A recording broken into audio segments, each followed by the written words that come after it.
मुक्ति की राह में ये किताब जो धर्मोपदेश के लिए लिया गया है, इसके 8वें अध्याय को आज हम सीखेंगे। अध्याय शुरू करने से पहले एक प्रार्थना गीत। Lead kindly light amid the encircling gloom, lead thou me on. The night is dark and I am far from home, lead thou me on. ये 4 पंक्तियां उस प्रार्थना गीत से निकाली गई है जिस प्रार्थना गीत को कार्डिनल जॉन एच न्यूमैन ने रची थी। कार्डिनल जॉन एच न्यूमैन एक एंग्लिकन कलीसिया के सदस्य थे। एंग्लिकन कलीसिया के सदस्य होते हुए भी जब उन्होंने कैथोलिक कलीसिया के पाप स्वीकार, मेल मिलाप संस्कार और प्रार्थना सब देखने के बाद उन्होंने ये पहचान लिया कि कैथोलिक कलीसिया में पूर्णता है, प्रभु यीशु मसीह के प्रकटीकरण की पूर्णता है। इसलिए उन्होंने खूब सारी विचार विमर्श करने के बाद, प्रार्थना करने के बाद 1845 में कैथोलिक कलीसिया के सदस्य बन गए और कैथोलिक कलीसिया से जुड़ गए। फिर आगे चलकर वो बिशप बने और फिर कार्डिनल बने और फिर उन्होंने बहुत सारी किताबें रची। जब हम कलीसिया की बात कहते हैं तो इस अध्याय का नाम यानी 8वें अध्याय का नाम है कैथोलिक कलीसिया और अन्य कलीसियाएं, यानी कि कैथोलिक कलीसिया के अलावा भी कलीसियाएं हैं। आज हम उन कलीसियाओं को भी देखेंगे जो कैथोलिक कलीसिया में सम्मिलित हैं और जो कैथोलिक कलीसिया से अलग भी हैं। उनको भी समझने के बाद ही हमें ये समझ में आएगा कि हम कैथोलिक कलीसिया से जुड़े क्यों हैं। हमें पता है कि ईसा मसीह जो मानव रूप लेकर धरती पर आए और उन्होंने उनके जीवन पर आधारित कैथोलिक कलीसिया संस्थापित है। प्रभु यीशु की जो कलीसिया है, उनके चेलों ने इस कलीसिया के बहुत सारी प्रांतीय कलीसिया को इकट्ठा कर, सम्मिलित कर एक कैथोलिक कलीसिया बनाई है। लेकिन कैथोलिक कलीसिया में कई बार ऐसे समय के चलते कई बार ऐसा हुआ कि भिन्न भिन्न सिद्धांतें आ गई और उनके वजह से कभी कभी भ्रांतीय सिद्धांतें भी आ गई थी कलीसिया में। और जो कलीसिया उन सिद्धांतों को नहीं मान रही थी, भ्रांतीय सिद्धांतों को लेकर चल रही थी, ऐसे उनके वजह से कई बार विभाजन हुए और विभाजन होने के कारण वो अपनी कलीसिया से अलग हो गए। उन कलीसियाओं के बारे में भी आज हम सीखेंगे और उन कलीसियाओं के बारे में भी सीखेंगे जो प्रांतीय कलीसिया होते हुए भी कैथोलिक कलीसिया के अंग है। इसलिए तो संत पौल कहते हैं अपने पत्रों में, ये कहते हैं कुरिन्थ की कलीसिया, अंत्योखिया की कलीसिया, एक एक प्रांत, एक एक जगह की कलीसिया के नाम से वो कलीसिया को संबोधित करते थे और उसी तरह से रोम की कलीसिया वो पत्र भी लिखा करते थे। तो हमें ये समझने आना चाहिए कि जो कैथोलिक कलीसिया है ये प्रांतीय कलीसिया से जुड़कर बनी है। प्रभु यीशु के चेले संत थॉमस के प्रेरिताई कार्य द्वारा जो कलीसिया शुरू हुई वो है मार थॉमस कलीसिया यानी सिरो मलबार कलीसिया। इसलिए सिरो मलबार कलीसिया अभी कैथोलिक कलीसिया का भाग है। कैथोलिक कलीसिया के 4 विशेषताएं हैं। कैथोलिक कलीसिया एक है, कैथोलिक कलीसिया पवित्र है, कैथोलिक कलीसिया प्रेरित है और कैथोलिक कलीसिया सार्वत्रिक है। अब इन चारों विशेषताओं को हम समझेंगे। कैथोलिक कलीसिया एक है। हम कैथोलिक कलीसिया को एक क्यों कहते हैं? बात ऐसे है, कैथोलिक कलीसिया एक है इसलिए कहते हैं क्योंकि एफेसियों के नाम संत पौलुस पत्र में जब लिखते हैं उसमें वो कहते हैं एक ही प्रभु है, एक ही विश्वास है और इसलिए एक ही बपतिस्मा है। सो कलीसिया एक है, चाहे वो कोई भी देश में रहो, वो एक ही सार्वत्रिक कलीसिया के अंग हैं और भाग है। जो इस कलीसिया से नहीं जुड़े हुए हैं वो इससे अलग हैं और ये इस कलीसिया को बनाने में या फिर स्थिर रहने में उनका कोई योगदान नहीं है। सो जो अलग हो गए वो अलग हो गए और जो कलीसिया के साथ हैं वह एक ही कलीसिया को एक समझकर आगे बढ़ने चाहिए। कैथोलिक कलीसिया पवित्र है। कैथोलिक कलीसिया के सभी सदस्य या उनके सदस्यों के पवित्रता को हम मापदंड नहीं मानेंगे।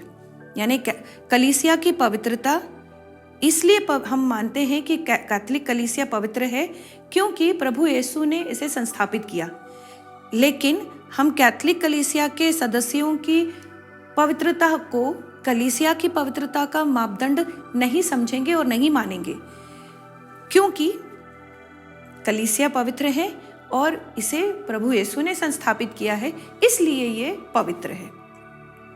कैथोलिक कलीसिया प्रेरित है।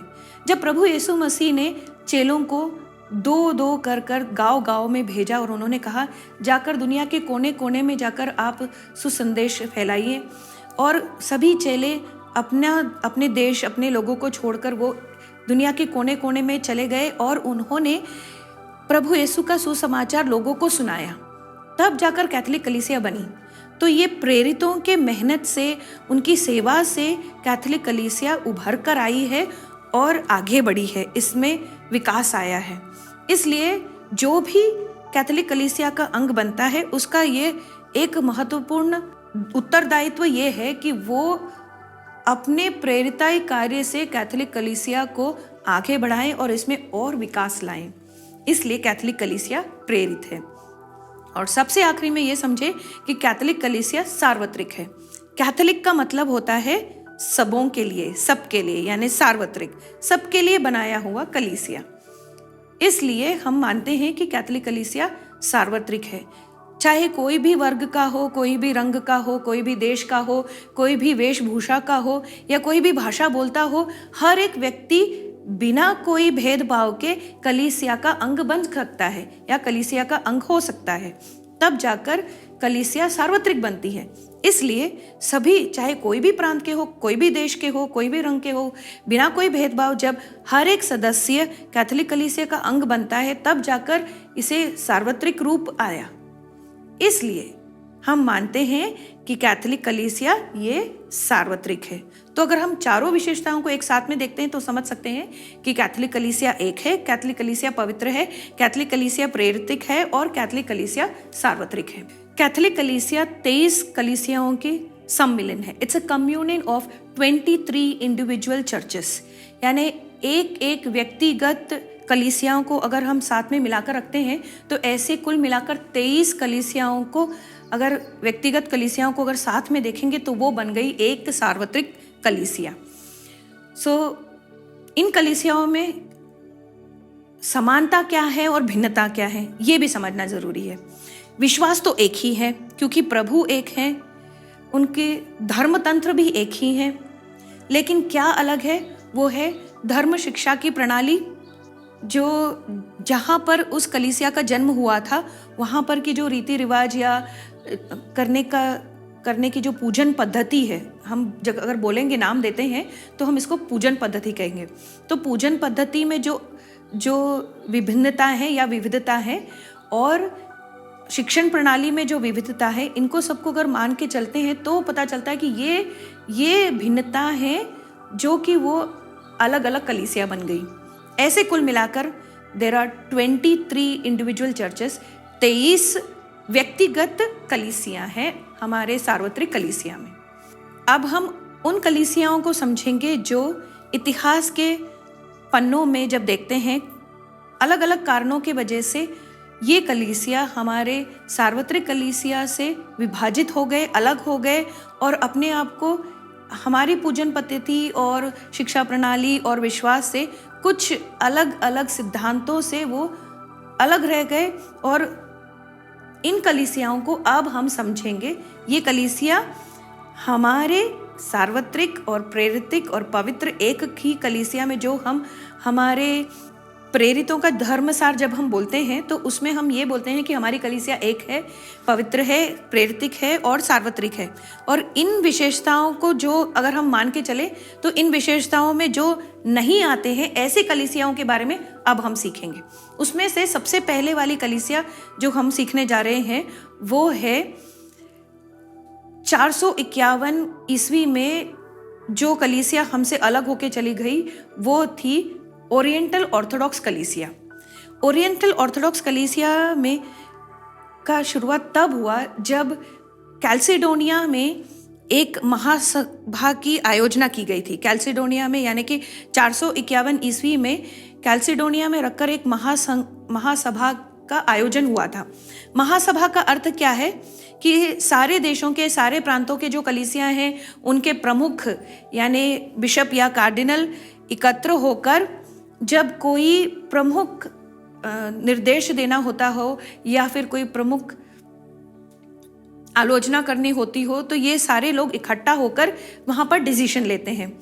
ऐसे धर्म तंत्र के बारे में कुछ डिसीजन जब लिए गए, जब कुछ निर्णय लिए गए, तब ये जो कुछ विभाजित कलीसियां थी, ऑर्थोडॉक्स, ओरिएंटल ऑर्थोडॉक्स कलीसियां, कुछ ऐसे गुट थे जो उस समय के निर्णयों से अलग सोच रहे थे और उन्होंने अपने आप को इसमें से अलग कर लिया। उन्होंने वो स्वीकार नहीं किया, यानी कैल्सिडोनिया के महासभा के जो निर्णय थे उन्होंने उनको स्वीकार नहीं किया। इसके वजह से वो अलग हो गए।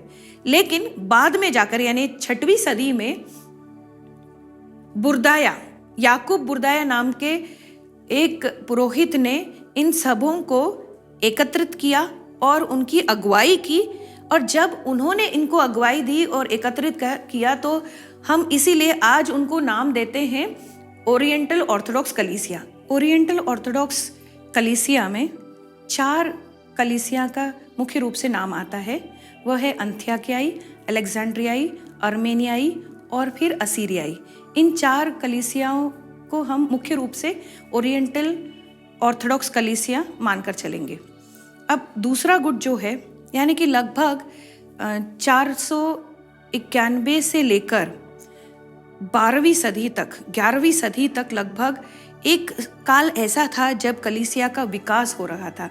कलीसिया स्थिर हो चुकी थी, उसे बाहर से अंदर से कोई दिक्कतें यानी कोई तरह का अटैक या डिफेंड की ज़रूरत नहीं पड़ती थी। बहुत तरीके से हम मान के चलो एक शांत वातावरण था और कलीसिया विकास कर रही थी। लेकिन एक समय ऐसा आया जब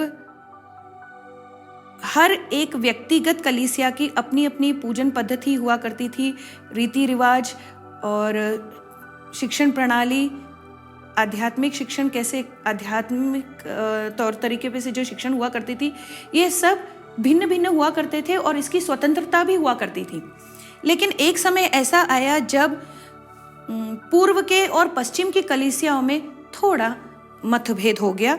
उनके रीति रिवाज में और चिंता, विचार विमर्श में भी कुछ भिन्नताएं आ गई थी और विविधता के कारण उनमें जो फूट पड़ी, आगे चलकर यानी 13वीं सदी में हम अब वो ग्रुप के बारे में समझने जा रहे हैं जिनको हम प्रोटेस्टेंट कहते हैं। इससे पहले वाले जो चारुलियरियस के ग्रुप वाले जो थे उनको हम ग्रीक ऑर्थोडॉक्स कलीसिया के नाम से जानते हैं, और जो अगला वाला जो कलीसिया है वो है प्रोटेस्टेंट कलीसिया, जो कि प्रसिद्ध है और हम सभी जानते हैं। इनके 3 मुख्य प्रवक्ता थे। वो सबसे पहले तो मार्टिन लूथर, फिर जॉन कैल्विन और स्विंगली। फूट के कारण विभिन्न थे। फूट के कारण थे धार्मिक, राजनीतिक, सांस्कृतिक, और इन सभी कारणों की वजह से फूट उत्पन्न हुई थी और जो लोग अलग हो गए उन्हें हम आज भी प्रोटेस्टेंट के नाम से जानते हैं। लेकिन आगे चलकर इन प्रोटेस्टेंट जो ग्रुप अलग हुए थे उनमें भी काफ़ी फूट आई। सब अपने मन की करने लग गए, सब अपनी इच्छा से नए नए गुट बनाने लग गए, नए नए ग्रुप्स बनाने लग गए। और इसी तरह से अगर हम नाम ले तो प्रमुख 6 नाम ले सकते हैं। तो वो है लूथरन कलीसिया, प्रेस्बिटेरियन कलीसिया, ब्रदरन कलीसिया, बैप्टिस्ट कलीसिया, मेथडिस्ट कलीसिया, सैल्वेशन आर्मी। ये 6 मुख्य कलीसियाएं प्रमुख माने जाते हैं। इसके अलावा इतने सारे प्रोटेस्टेंट ग्रुप्स आ गए दुनिया में कि हम उनका कोई ब्यौरा नहीं दे सकते, इतने सारे प्रोटेस्टेंट ग्रुप बन गए।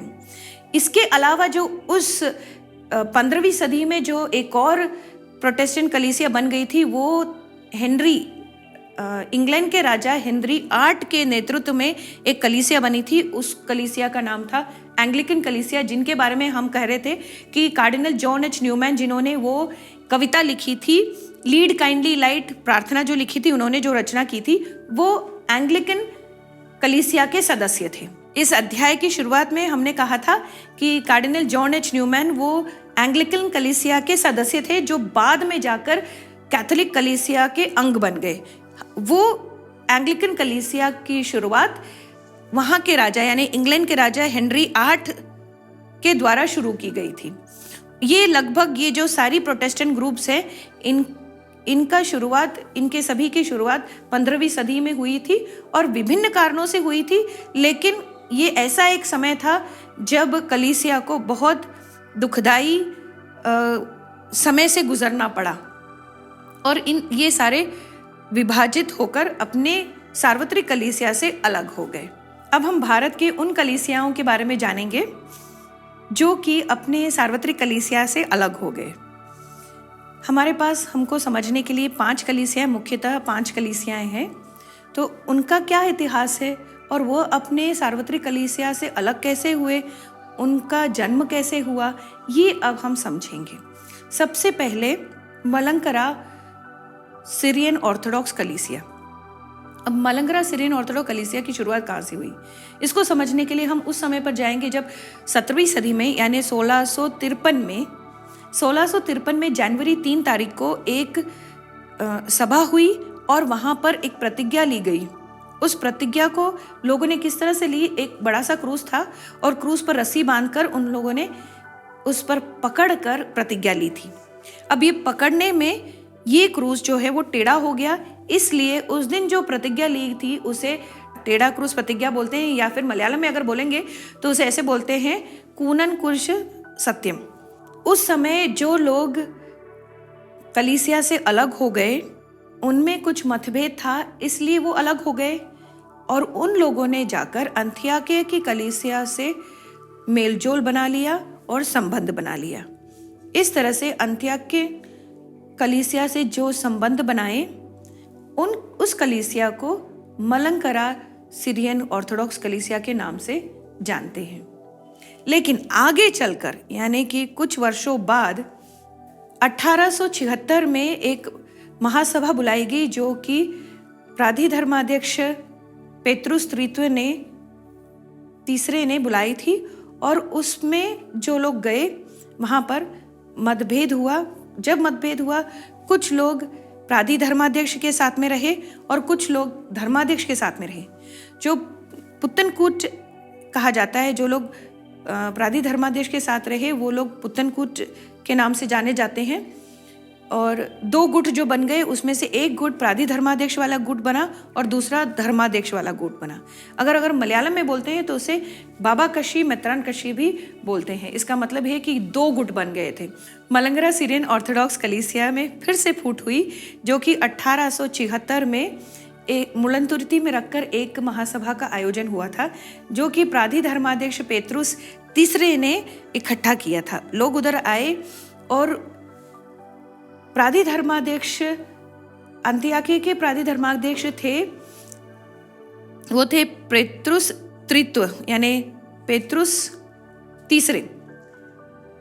उनके द्वारा जो आयोजन हुई वो महासभा में जो उन्होंने निर्णय लिया उसमें कुछ लोग फूट के कारण अलग हो गए और कुछ वहीं पर रहे। जो लोग अंत्योकिया प्राधिधर्माध्यक्ष के साथ में जुड़े उनको प्राधिधर्माध्यक्ष गुट के नाम से यानी पुत्तनकूट में ही प्राधिधर्माध्यक्ष गुट के नाम से जाने जाते हैं, और जो प्राधिधर्माध्यक्ष के साथ में नहीं रहे अलग हो गए उन लोगों को धर्माध्यक्ष गुट के नाम से जाने जाते हैं। तो उसी में ये 2 फूट हो गई, प्राधिधर्माध्यक्ष गुट और धर्माध्यक्ष गुट। अगला जो गुट हम सीखने जा रहे हैं वो है असीरियन चर्च ऑफ गॉड। ये उन लोगों की बात है जो 1874 में नेस्टोरियन चर्च के साथ में कुछ लोग जुड़ गए, क्योंकि उस समय केरल में ये मतभेद का समय चल रहा था। यानी 1653 से लेकर 1876 तक कुछ एक मतभेद का समय था। उस मतभेद के वजह से कुछ लोग 1874 में नेस्टोरियन चर्च के सिद्धांतों को पालन करने लग गए, इसलिए उन कलीसिया के लोगों को Assyrian church of God, Kerala में ही असीरियन चर्च ऑफ गॉड से जाने जाते हैं। 19वीं सदी में एंग्लिकन चर्च से कुछ मिशनरी लोग आए और वो भारत में उनके विचारधारा को फैलाने लगे। ऐसी विचारधाराओं के चपेट में आए हुए कुछ लोग थे जो कि हम आज उनको मार थोमा सुरियानी कलीसिया के नाम से जानते हैं। फिर जो बचे प्रोटेस्टेंट ग्रुप थे, यानी याकूबाई ग्रुप के गुट के जो लोग थे, उनके साथ में जो कलीसिया थी केरल की, उन कलीसियाओं को एकत्रित कर जो कलीसिया बनी उन्हें करते हैं church of south India. Church of south India नाम से एक गुट बना जो कि याकूबाई विचारधारा से मेलजोल रखती है और प्रोटेस्टेंट विचारधारा से भी मेलजोल रखते हैं। ऐसे कुछ लोगों के सदस्यता से बनी हुई है चर्च ऑफ साउथ इंडिया। अब इन सभी यानी इन 5 गुटों को मुख्यतः हम बोलते हैं, वरना बहुत सारे ऐसे प्रोटेस्टेंट ग्रुप भी हैं जो सार्वत्रिक कलीसिया से अलग होकर रह रहे हैं, लेकिन हम इनको अन्य कलीसियाएं मानकर चलते हैं। तो ये अपने हुए कैथोलिक कलीसिया और अन्य कलीसिया भारत के।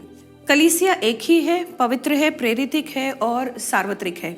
सार्वत्रिक कलीसिया का लक्ष्य क्या है? एक्यूमेनिज्म, यानी हर कोई व्यक्तिगत कलीसिया या विभाजित हुई कलीसिया अगर वो ईसा मसीह में विश्वास रखती है तो कलीसिया ये चाहती है कि ये एकत्र होकर प्रभु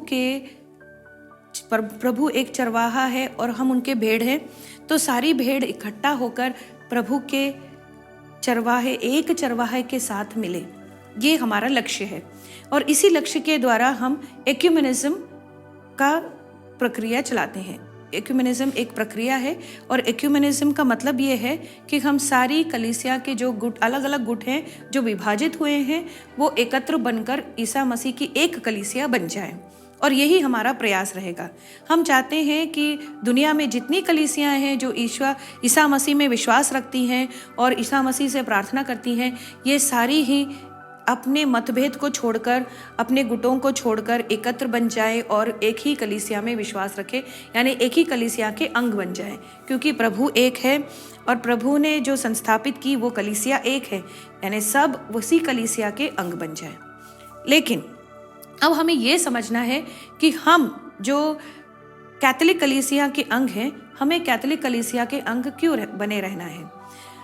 अंत्योकिया के जो संत इग्नेशियस थे, उन्होंने प्रभु ईसा मसीह द्वारा संस्थापित कलीसिया को सार्वत्रिक कलीसिया का नाम दिया। उन्होंने जब ये संख्या दी थी तो उनके मन में ये था कि प्रभु ईसा मसीह ने जो कलीसिया को संस्थापित किया वो कलीसिया सार्वत्रिक कलीसिया हो और वो एक ही कलीसिया हो। लेकिन काल में आगे समय के चलते चलते इतने सारे गुट बन गए। फिर भी आज भी हम देखेंगे कि प्रभु ईसा मसीह ने जो संस्कार दिए थे अपने चेलों को और जो संस्कार स्थापित किए थे, परंपरागत कलीसिया में आज भी वह चलती आ रही है। संस्कारों का समावेश है और हम पुरोहिताई का जो परंपरा है वो अपने कैथोलिक कलीसिया में सदियों से चलती आ रही है। हमें अपने कैथोलिक कलीसिया से जुड़े रहना चाहिए और इसी में प्रकाशना यानी ईसा मसीह की प्रकाशना की पूर्णता है। जो मैंने शुरुआत में आपसे कही थी कि कार्डिनल जॉन एच न्यूमैन ने भी ये समझ लिया था कि कैथोलिक कलीसिया में ही प्रभु ईसा मसीह की प्रकाशना की पूर्णता हो रही है, इसलिए हम कैथोलिक कलीसिया से जुड़े रहे और अंत तक जुड़े रहे। और हम चाहते हैं कि सारी कलीसिया कैथोलिक कलीसिया से एक हो जाए और वहाँ दुनिया में सिर्फ एक ही कलीसिया हो, वो सार्वत्रिक हो, पवित्र हो और एक ही कलीसिया हो और दूसरे गुट ना हो। अध्याय 8, क्रिस्तीय कलीसिया एवं अन्य कलीसियाएं। आपको ये अध्याय के पीछे दिए गए सारे प्रश्नों को देखना है, उनको पढ़ना है और उनके उत्तर जो अध्याय में दिए हुए हैं उनको ढूंढ निकालना है। जैसे कि एक प्रश्न है, तीसरा वाला प्रश्न ऐसा है कि एक्यूमेनिज्म से तात्पर्य क्या है, एक्यूमेनिज्म का अर्थ क्या है, उसका मतलब क्या है। एक्यूमेनिज्म यानी सारे विभाजित हुए कलीसियाओं को एकत्रित करना, ये हुआ एक्यूमेनिज्म। और फिर कैसे भारत में अलग अलग कलीसियाएं उत्पन्न हुए, उनका इतिहास, वो हर एक प्रश्न का जो उत्तर है वो पाठ में दिया हुआ है, आपको ढूंढ निकालना है और आपको स्वयं लिखना है। आखिरी में पाठ के इस अध्याय के आखिरी में एक वचन दिया हुआ है, प्रभु का वचन, ईश्वर वचन। वो ऐसा है, मैं सच्ची दाखलता हूँ और मेरे पिता बागवान है। ये वचन योहन के सुसमाचार अध्याय 15 पद संख्या 1 में से निकाला गया है। आप इसको याद कीजिए, कंठस्थ कीजिए और आपके जीवन में ये काम आएगा। मैं सच्ची दाखलता हूँ और मेरा पिता बागवान है। धन्यवाद।